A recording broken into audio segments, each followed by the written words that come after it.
तारीफ की इस बात की कि कम से कम पीपीई किट में, कम से कम मेडिकल फैसिलिटीज़ में, वेंटिलेटर्स में हम लोग थोड़े से आत्मनिर्भर हुए पिछले कुछ दिनों में, उस व्यवस्था को दुरुस्त कर लिया।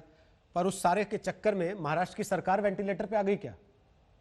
कुछ देखिए, नजरअंदाजी हो गई? महाराष्ट्र की सरकार जरा भी वेंटिलेटर पर नहीं है। ये एक क्रिएशन, मीडिया का क्रिएशन है।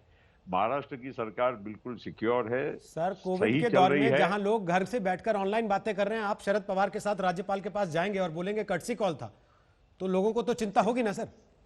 देखिए, राज्यपाल महोदय हमारे साथ लोकसभा और राज्यसभा में हमारे साथी रहे हैं। जब शरद पवार जी और मैं 10 साल केंद्र में मंत्री थे, उन्हीं उसी दौरान वे 5 साल उत्तराखंड के मुख्यमंत्री थे। तो स्वाभाविक है, मिलना जुलना एक हमारे एक दूसरे के संबंध थे। साल भर हो गया राज्यपाल महोदय मुंबई में आए और उन्होंने हमसे, हमारी उनकी मुलाकात नहीं हुई थी।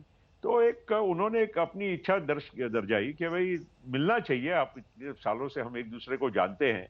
अब ये काफी दिन निकल गए थे और कोरोना संकट के भी 2 महीने से ज्यादा हो चुके थे। उसके बाद हम लोगों ने उनके खुद के निमंत्रण पे हम गए, पटेल केवल साहब, वहां जिस दौर गए, में चाय मैं और आप पिए। बात कर रहे हैं, देखिए, आमतौर पे ये एजेंडा आज तक दिल्ली में होता, किसी बड़े हॉल में आप और मैं मंच पे बैठे होते और सामने कम बिल्कुल, से कम 1000 लोग बैठ के आपको सुन रहे होते।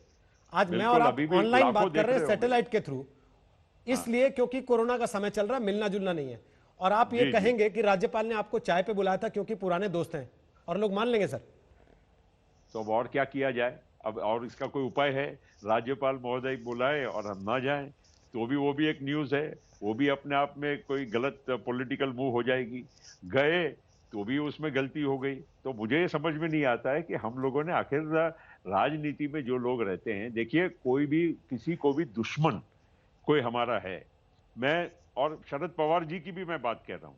शरद पवार जी इस देश के कद्दावर नेता हैं और साथ साथ में इस देश में थोड़े एक स्टेट्समैन जो कुछ लोग होने चाहिए, उनमें से उनकी गिनती होती। क्यों होती है कि आज भी विपक्ष में होते हुए भी अगर मोदी जी कोई अच्छा काम करेंगे तो वो कभी भी इसमें हिचकिचाएंगे नहीं, प्रशंसा भी करेंगे, साथ भी देंगे।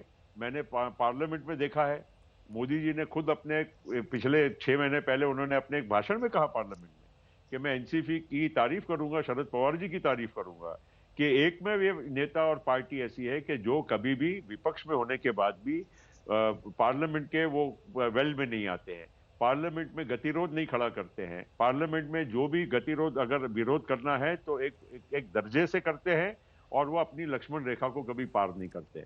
शरद पवार जी को अगर आज भी विश्वास है कि अगर उन्होंने कोई सही बात प्रधानमंत्री जी को कही तो प्रधानमंत्री जी निश्चित, क्योंकि शरद पवार जी का एक कद अलग है और सर, वो छोटी राजनीति, हल्की राजनीति कभी करते नहीं। पीएम शरद पवार की तारीफ करते हैं, देश की हर राजनीतिक पार्टी का बड़ा नेता शरद पवार की तारीफ करता है, और वो नारायण राणे की बात से डर जाते हैं कि महाराष्ट्र में राष्ट्रपति शासन लगाने की तैयारी है। तो किसने डरा? कौन डरा नारायण राणे जी से?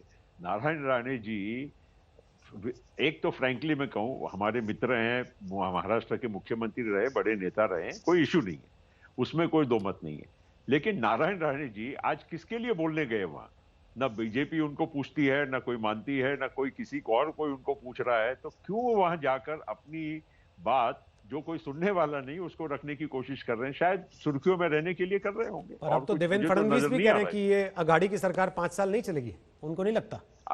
अब भविष्यवाणी के वो अगर मास्टर है तो मुझे नहीं मालूम, ज्योतिषी का उनका जो भी तजुर्बा होगा। हमारी जो सोच है, हमारी जो समझ है, उसमें मुझे तो कहीं ऐसा नजर नहीं आता है। देखिए, एक बात मैं बताता हूं, जो तीनों पार्टियां, यस, नो डाउट, शिवसेना के साथ एनसीपी या कांग्रेस का जाना लोगों को शुरुआत में आश्चर्य लगा होगा, नो डाउट ये है, क्योंकि पारंपरिक तरीके से बीजेपी और शिवसेना साथ में रहे, हमारा उनका हमेशा विरोध रहा। लेकिन जब उन्होंने एक फैसला किया और वो खुद होकर एक इतने बड़े अलायंस से बाहर निकले, और हम लोगों ने भी प्रामाणिक, बिना कोई शर्त, उनको वहां पर मुख्यमंत्री भी स्वीकार किया और एक 3 पार्टी का अलायंस हम लोगों ने तय किया है, कोई कॉमन मिनिमम प्रोग्राम है। ये जितनी भी अटकलें लगाई जा रही है कि सरकार कमजोर है, सरकार कभी भी गिर सकती है, मुझे तो कहीं नजर नहीं आता है। अब भविष्यवाणी अगर हमारे देवेंद्र फडणवीस जी या बाकी के कुछ हमारे साथी करने चाहते होंगे तो वो अलग बात है, लेकिन वो हो ये सकता है सवाल कि इसलिए उनको उठ जाते उसकी हैं सर, मास्टरी हो। कि कभी ये आरोप लगता है कि सरकार तो असल में शरद पवार की है, नाम केवल शिवसेना का है, सीएम शिवसेना का है। कभी राहुल गांधी खुद आके कह देते हैं कि नहीं साहब, हम तो केवल समर्थक हैं, फैसले तो ये लोग लेते हैं, हमारा तो इसमें कोई लेना देना नहीं। और फिर उन्हें सफाई भी देनी पड़ती है आदित्य ठाकरे को फोन करके कि नहीं, मैंने जो कहा था उसका वो मतलब नहीं था। इसलिए सारे देखिए, सवाल उठते हैं। मैं शरद पवार जी के लिए कह सकता हूं, और किसी के लिए तो मैं नहीं बोल सकता हूं, लेकिन शरद पवार जी के बारे में मैं इतना कहूंगा कि आज इतने एक अनुभवी नेता हमारी पार्टी के अध्यक्ष है, हमारी सरकार में हमारी हिस्सेदारी है, और शरद पवार जी को महाराष्ट्र का चप्पा चप्पा मालूम है, 4 बार मुख्यमंत्री रह चुके हैं, बहुत सारे मतलब उनका अनुभव का इस सरकार को फायदा जरूर मिलता है। और मुझे मालूम है शरद पवार जी सिस्टम्स के बाहर कभी जाने वाले व्यक्ति नहीं है, कभी कोई सरकार की फाइल देखेंगे नहीं, कभी कोई किसी बात को देखे ऐसा गलत तरीके से हस्तक्षेप करेंगे नहीं।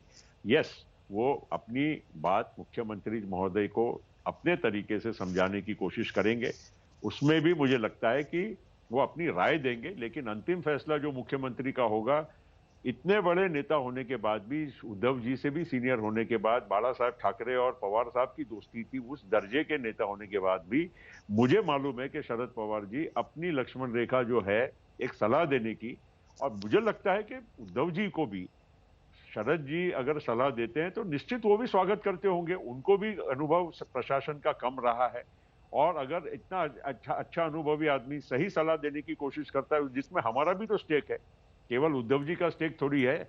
आखिर वो सरकार अच्छी चलेगी, अच्छे फैसले लेगी, तो उसमें एनसीपी का भी तो स्टेक है।